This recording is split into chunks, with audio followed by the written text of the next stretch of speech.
3 secrets to emotional detachment. Number 1, loosen old unresolved attachments. Number 2, practice detachment in the moment.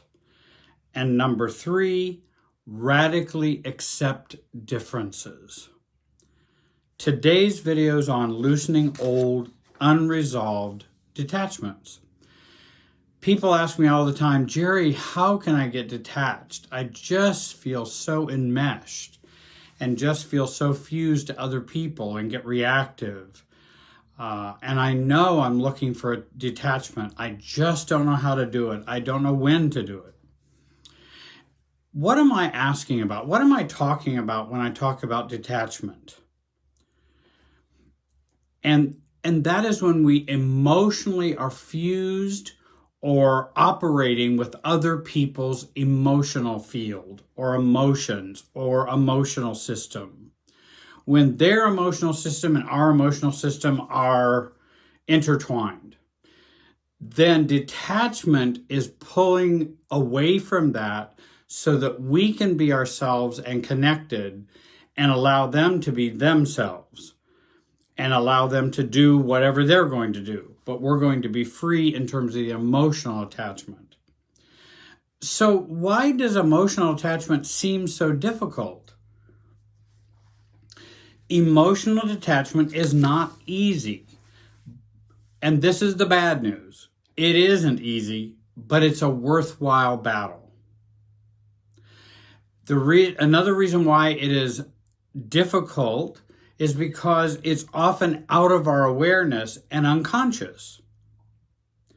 And so as a result, it can be difficult to access it, to get to it. And I think there are ways to get to it. I think there's a way to do that so that you can become more mature and less bound to the emotional relationship fusion that happens between people, family members, co-workers, friends. So the bad news is it's not easy and it's unconscious. The good news is it is possible to do it. It is possible to learn to detach. And another good news about detachment is a little can go a long way. If you do just a little bit of it, you can reap pretty big benefits. We don't have to become a totally new people to be healthy. What we want to do is to be healthy in a way that is like over that 51%. And then we have joy or satisfaction in our lives. Now, I think you can achieve much more detachment than that, but a little can go a long way. And you will achieve real changes that stick with you for the rest of your life. If you can work on detachment and become less attached to others in an unhealthy way. By the way, I'm not talking about healthy attachment, I'm talking about unhealthy attachment. That codependency, that where we're operating as one, where I don't have a self or they have too much self, or they have no self and I have no self. Those are unhealthy attachments. And the first secret I want to talk about today is loosen old unresolved attachments. Do your history work first. It will help you in the present. Deal with your past, and you can make your present more calm and less fused with others, and less likely to be fused with others. And this creates a greater self-confidence and a greater calmness within you. Because then the button's not there to push. If you have old unresolved attachments, then buttons are there where people can push them with their relationship with you. The fewer buttons we have, the more calm and the more we can be thoughtful and think about this and react and respond in a positive way and in a mature way. This loosening of old unresolved attachments can vaccinate us against the excessive togetherness forces others will use to deal with their relationship with you. And again, much of this is unconscious for you and for them. But I think we can begin to make it more conscious and we can become more aware, whether they do or not. We're talking about us. We focus on us. Past triggers, past hurts, past traumas, past enmeshments are at the root of our inability to detach in the present. Past over-attachments, or the tendency to enmesh with others emotionally, can be the sources of difficulty detaching in the present. And many times we wonder, well, why am I so stuck with this person? I just can't detach from them. I just can't be neutral.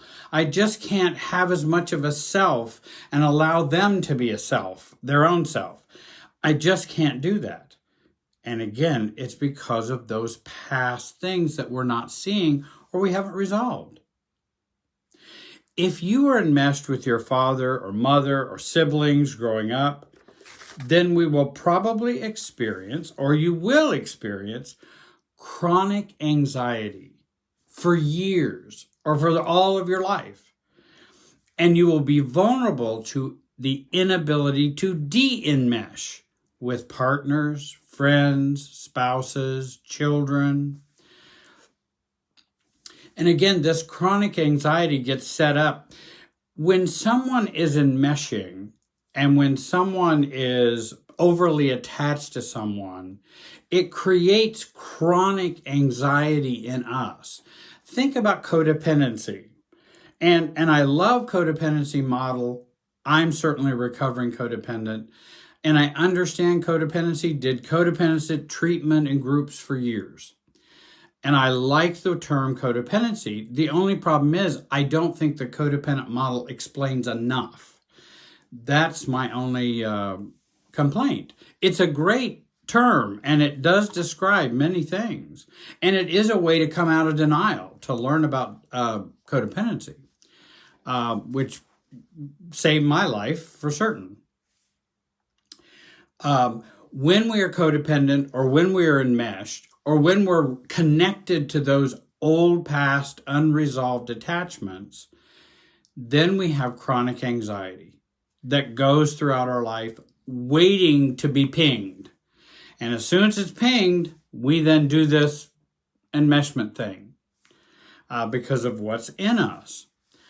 And again, this sets up a lifelong experience of chronic anxiety, often unconscious, but still very active and can easily be triggered. This chronic anxiety has accumulated through our fears, fantasies, and fights. Fears from neglect, abuse, criticism, shame, low self-esteem, and low self-worth. Our fantasies, what we're still trying to obtain for our inner child, which can no longer be obtained as an adult from adults in the way the child wants. I know that's kind of a complicated statement, but what I mean by that is we can't meet those inner child needs the way the child needed it back when they were a child. We must meet them differently now, such as me meeting those needs for myself, rather than me trying to find the loving parent out there or trying to make my parents be a loving, accepting parent. And so we go searching for all these things. That leaves us with a lot of chronic anxiety. We're going to get pinged and we're going to have difficulty detaching and being ourselves. And then lastly, fights. Fights are conflicts or mixed messages that we've internalized. The unwinnable conflicts as a child, or even unwinnable conflicts with relationships that we've had. The rejections, the projected wrongness that's happened so much. Well, you're the one that's wrong, not them. And you're the one that's bad, not them. And then, of course, our many losses that we've experienced. Let me give you an example. John is the only son, and he's 31 years old. He's single. He lives very close to his parents, actually next door. And his family always were overly close and expected John to accept this as well, as normal. A good, loving family, or our family, needs to be over-involved in each other's lives and enmeshed emotionally. They said to him, when you get married, we will build you a house on our block, and you and your family will live near, and we can all enjoy the grandkids. Sounds like an idyllic life. It sounds like a marvelous plan, unless that's not what you want to do. Mom says to John also, hey, John, Saturday your dad will be starting on remodeling the family room downstairs. We're looking forward to you helping your dad, which John has done numerous times.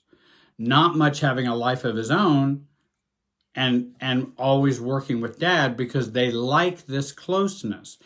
And of course, I want to share this closeness is about their unresolved attachments and about their chronic anxiety, which gets transmitted through the generations to now John. And again, when someone is needy and when someone wants to enmesh or engulf you or wants you to be them, or it's about that chronic anxiety that they haven't dealt with in their lives.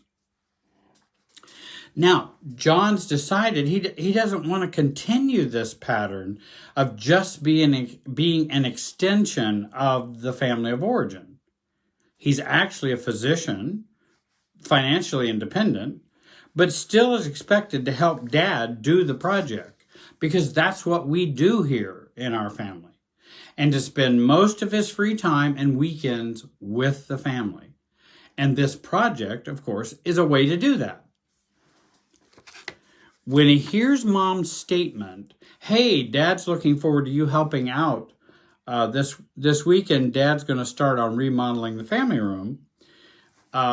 When John hears that, his chronic anxiety is pinged. And then the 3 F's kick in. When he hears that statement, these are the things that need to be resolved to help him be immunized in the future with his parents and others. His fears, fantasies, and fights. Well, what are his fears? He is caught in, I don't want to. And I don't want to deal with the fallout if I don't do it. I don't want to do it, and I don't want to deal with the fallout if I do say no. So now I'm caught. And now I'm caught in this emotional enmeshment.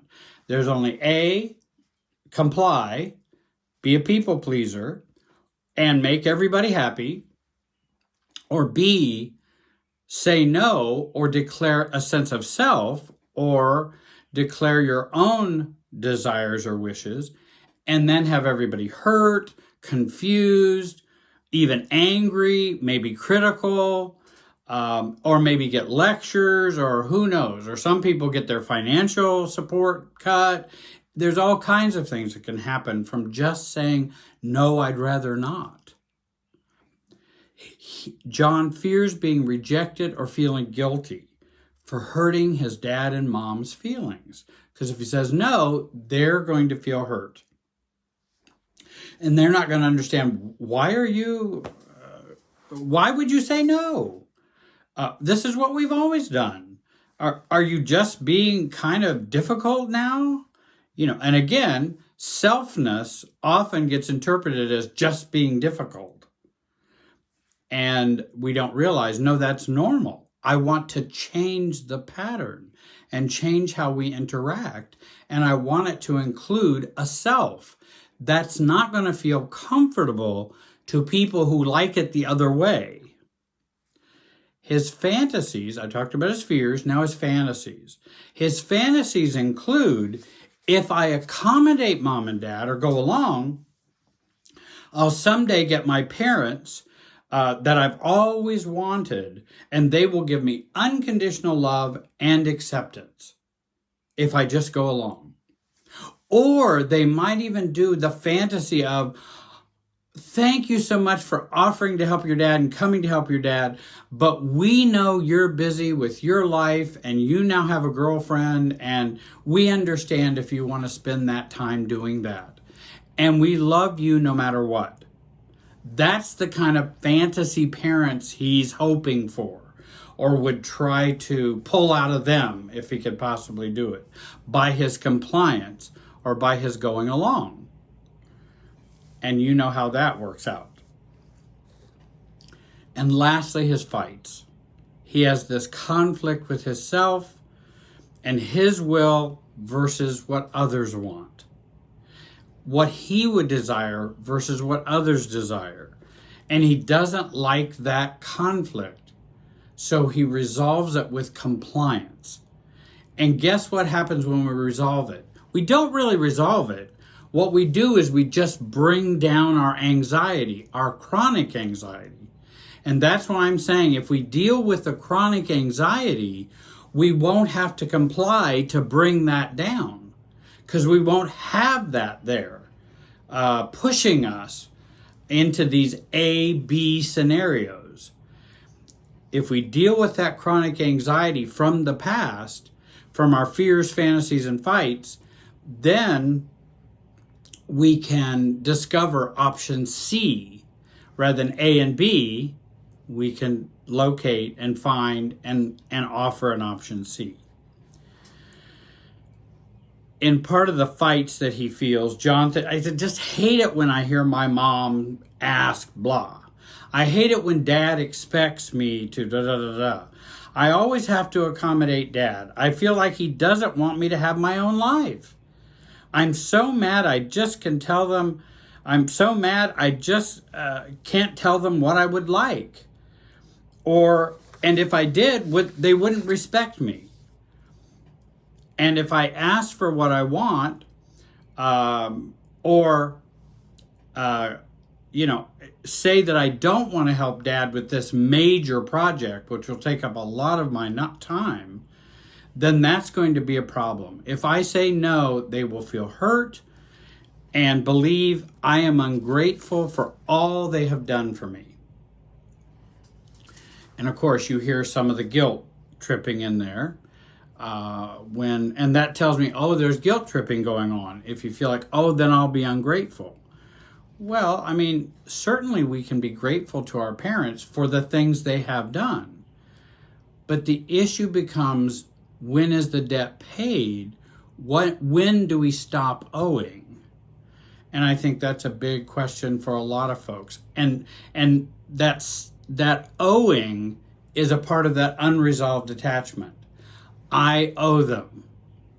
And so they did this nice thing for me, or they helped me through medical school, or whatever they did, that, oh, well, then I guess I'm in servitude for the rest of my life to pay back this gift that they gave me, and that I should trade my life for that gift. Well, that is going to cause lots of problems, if not depression, and I've even known in times when it's caused even suicide. It really can be a problem when we have that owing going on, because it feels hopeless, like we can never get out of it. The best immunity for chronic anxiety and triggers is to resolve the past within you. And again, that chronic anxiety that's underneath and way back here in this part of the brain, and to resolve those unresolved attachments. That will help us to think clearly and be less enmeshed and more detached. We'll have more freedom to be detached. I also want to say, with John's scenario, remember, others' hurt, anger, reactivity is baked into the family emotional system. It's not just coming up right now, it's baked into the system. In other words, if I'm the parents And they may be great parents at times. They may be not great parents at times. So I'm not judging his parents in that way. Only that when someone then feels hurt because you want to declare self or you have your own preferences or desires, then the hurt is manipulative.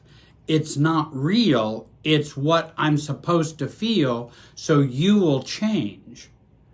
And so, now, I'm not saying his parents realize that. I'm not saying his parents know that consciously. I'm just saying you know that it is used to get us to change or to change back. Oh, but you're hurting me. You're not going to help your dad. He's been having trouble with that leg. He needs to help. Well, John had already offered that I'll pay to have your family room remodeled. He'd already offered that, hey, let's get some workers in there and get that done. Dad's more interested in having John there and working with him than getting the project done. He's more interested in helping his anxiety and his enmeshment than he is really doing the family room. So remember, hurt, anger, reactivity is baked into the system. It is also important that when someone assumes things about you, with you, and what your behavior is going to be, it's not respect. It's enmeshment. Oh, well, your dad's looking forward to you helping him doing this project in the family room. He's going to start this Saturday. Again, assuming you will do it, assuming you'll do it willingly and happily, assuming you'll be there on Saturday, and assuming you will work with dad the whole way through, no matter how much time it takes away from your girlfriend or your life or extra time that you have. It's just assumed. And I think that assumption is a disrespect, because then they don't have a detachment where they could go, John, would you be available or willing to help your dad on this project? We understand if you don't want to, but I know he would really enjoy that or like that if you are able. That's respectful. But for many families, they're so enmeshed, you don't do those steps. You just say, hand me the salt and pepper. Well, I should be able to say anything about your granddaughter I want. We're family. And assuming it's okay to do that. And not respectful and diplomatic and caring. And I think so. Have your ears pick up when the assumptions are there. Then respect is not happening. Remember, with hurt, anger, and reactivity, that's baked into the system. It's there to have you change back. It's not there because they are just so hurt, and it's not the same thing. If someone loses a parent and they feel sad, I would consider that a more natural, normal feeling that would come up from that. I wouldn't consider that's their sadness is trying to manipulate anyone. But in these kinds of dynamics, these feelings are there to adjust and change the system. Maybe that's better than saying manipulative, but to adjust the system to the way it's supposed to be. And then thirdly, remember, chronic anxiety is always lying in wait for a trigger. And that's that underneath chronic anxiety. Work on loosening those old, unresolved attachments. If you need a coach, give us a call. We can help you with that. The next video is going to be on secret number 2, which is practicing detachment in the moment. I want to thank you for watching. Have a great day and be wise.